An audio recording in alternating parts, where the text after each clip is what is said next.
Hello everyone, I hope you've been having a good week. It's certainly been wonderful to be able to be back in shul, to see the shul coming back to life with tefillos, with davening again, much closer to how things should be. Our Sedra describes perhaps one of the most famous and dramatic scenes in the whole of the Torah. Vayivose Yaakov levado, one long, lonely night, Yaakov finds himself alone. Vayovek ishimoi adalos hashachar, and he ends up wrestling with an ish, a person, a being, until dawn. This is a powerful scene, a mysterious scene, but what's clear is this is no ordinary fight. This isn't just a test of physical prowess, of wrestling skills, because Yaakov emerges from this episode with a new name, Lo yikor od shimcha Yaakov ki Yisrael. He's now known as Yisrael, as Israel, ki sarisa im Elokim, because you have wrestled with heavenly forces. And this external manifestation of a fight is representative of an internal struggle.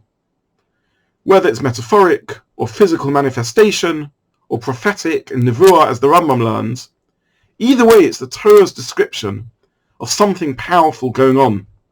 Yaakov is fighting, according to the Medrash, the sorrow shel Esav, the force responsible for the success of Esau's vision, his culture, his worldview, or perhaps Yaakov's own internal Yetzirah, his Satan, the forces within himself that are less than positive, that he needs to struggle with.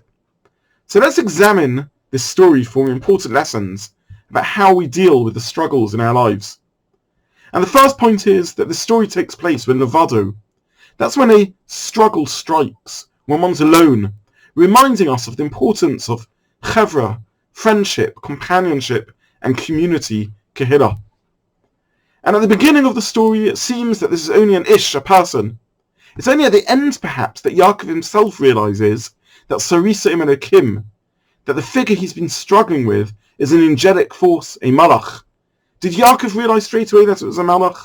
Perhaps not, because often when we face nisyonos, challenges, we think it's something external, something that we blame on the situation or someone else. And it takes time to realize that this challenge we face is a malach, a messenger of Hashem, that this is my job and my mission in life.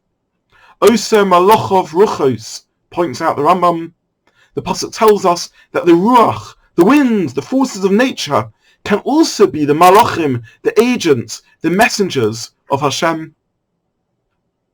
And it's when we realize this, when we understand that the people, the situations, the challenges we face are the malach, that we can be victorious. And at the end of the story, Yaakov asks this figure, Ma shemecha, what is your name? And he also asks it for a bracha, a blessing. Ma shemecha, what is your name?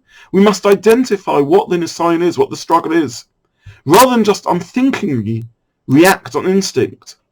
The malach, the angel, responds, Lama zeh tishal shmi. The name of the Satan, the name of this malach, the name of this forces, don't ask my name. Lama zeh tishal shmi. Just follow your instinct. Don't search for a shame, for the meaning, for the essence, the purpose, the goal. We refer to Hashem as the name because the name Shem is Shom, is that which is there, the meaning, the identity, the purpose of everything. But then Yaakov asks this angel for a bracha. What's it mean to ask the enemy he's just been fighting for a blessing? And this is the final message I want to share today. Because once we identify the name of our internal struggles, the Yetzirah, the malach, the internal forces of negativity, of jealousy, of anger, of laziness, of lust that we are fighting with, then we can ask it for a bracha, a blessing. We can turn and convert it, the negative, into a positive.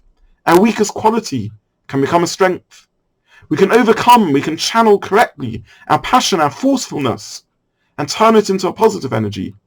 Or our lethargy and laziness can be converted into reflectiveness and calm. Our failures can help us tolerate weakness and failure in others, to be more understanding and less judgmental, and so on. The Parshat tells us in Bereshis that we are created with la pesach chatzos rovetz, ve'ilecha teshachosoi, which is mistranslated sometimes. As evil lurks at the doorway, waiting, crouching to get its claws into us. But that's not the way our Masorah tells us to translate it. Rather, lepesach chatos rovates. Sin is there, waiting calmly. But it feels a longing, a wistfulness, waiting to be acknowledged and recognized so that it can be used properly and ultimately positively. Sin too, the malach that Yaakov fights, the Sorish of Esav, the force of Esav, the Yetzer Hara, the Soton, wait to give us its bracha too, when we just ask, Ma Shemecha, what is your name? We identify you, and therefore we're going to now learn how to use you positively. Shabbat Shalom. Good Shabbos.